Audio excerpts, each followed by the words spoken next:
Hello, good class. This is our Talk for Writing lesson for today. Today, like we've been doing over the last 2 weeks, we're going to continue to learn using what the ladybird heard. Now, today we're going to make what's called a story trail. Story trail. For our story trail, we need to think about what happens at the beginning and the middle and the end of our story. So if you remember at the very beginning, where does our story start? That's right, shall we check the book? So our story starts on a farm. So once upon a farm. So that's where the story starts. Can you remember what happens next? So some of the important things that happen. Let's have a look in our book. There was different animals. There was a ladybird. And then one night, what happened? What did the ladybird hear and see? That's right, she saw the bad men with their cunning plan. So the ladybird heard the bad men's cunning plan. What was important to happen next? What did the ladybird do?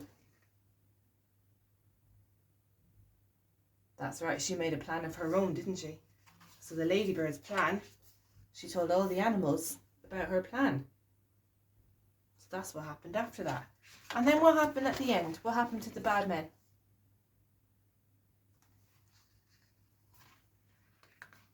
That's right, they fell in the pond and they were arrested by the police. So we're going to put that story with those key points. Can you say key points? Key points. Well done. Into our story trail. So with our story trail, the first thing we need to do is go back to what happens at the beginning. So our story starts on a farm. Now I'm going to draw my farm a little bit like that. So we'll just draw a barn for our farm. So our story can start, yes, you can see, we'll start here. This is our farm building. So we start drawing on the left, because when we tell a story, we go from left to right. So we'll start on the left. So this is our farm. So story starts on our farm. This can be the big barn where the cow is. Okay? So it starts on a farm. Then we need to do a trail. So it's our story trail. And next, what did we say happens next? The ladybird saw the two men coming in their van, didn't they? So we need to draw that in a picture. So we could draw a leaf, and the ladybird can be on the leaf.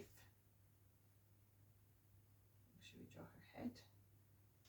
And she saw the men in the van.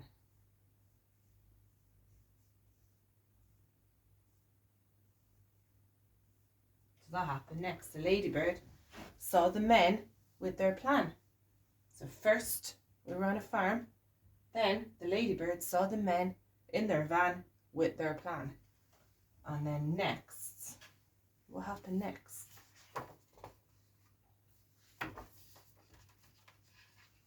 Can you remember what's happening in this picture?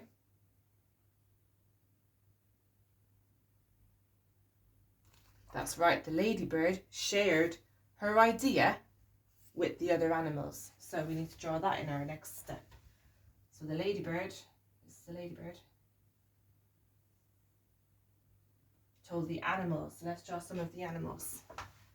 Just maybe so you can see. Maybe we can draw the duck. So she told the duck. She told the duck. And maybe the cow. Should we draw the cow as well? So this can be the cow.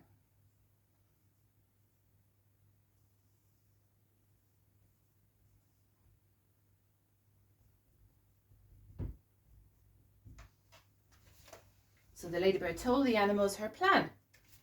And then at the end, so I'm running out of space here, so my trail can come down. At the end,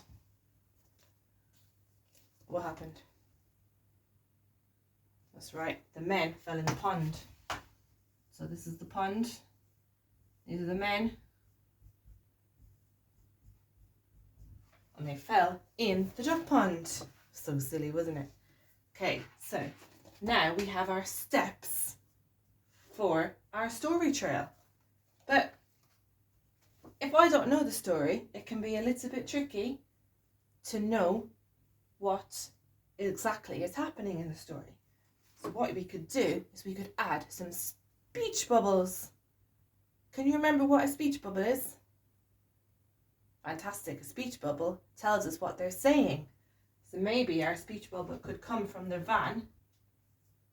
So we could have a speech bubble from the van, and it could say plan.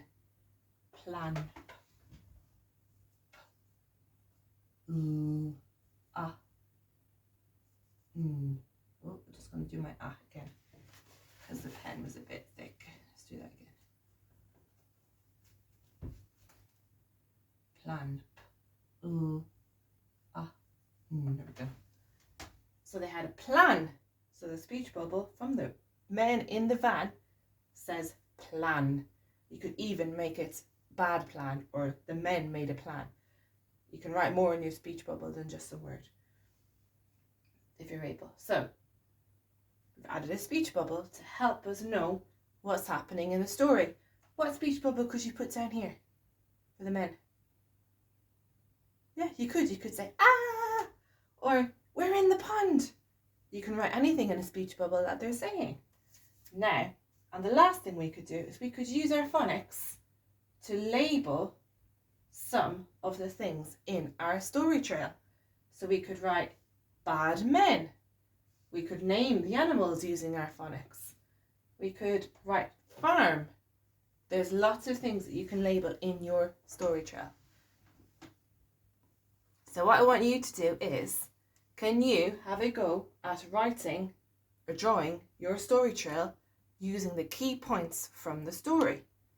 That's number one. The second thing, number two, is can you add some speech bubbles to explain what the people or the things in the story are saying? And number three, can you have a go at writing words to label the characters in your story trail? You can even have a go at writing a sentence about what's happening in the different parts. Okay, make sure you share your work on Tapestry so that I can see how you got on. And as always, mums and dads, please let me know how your children found this lesson so that we can plan accordingly. Stay safe, everybody. See you soon. Bye-bye.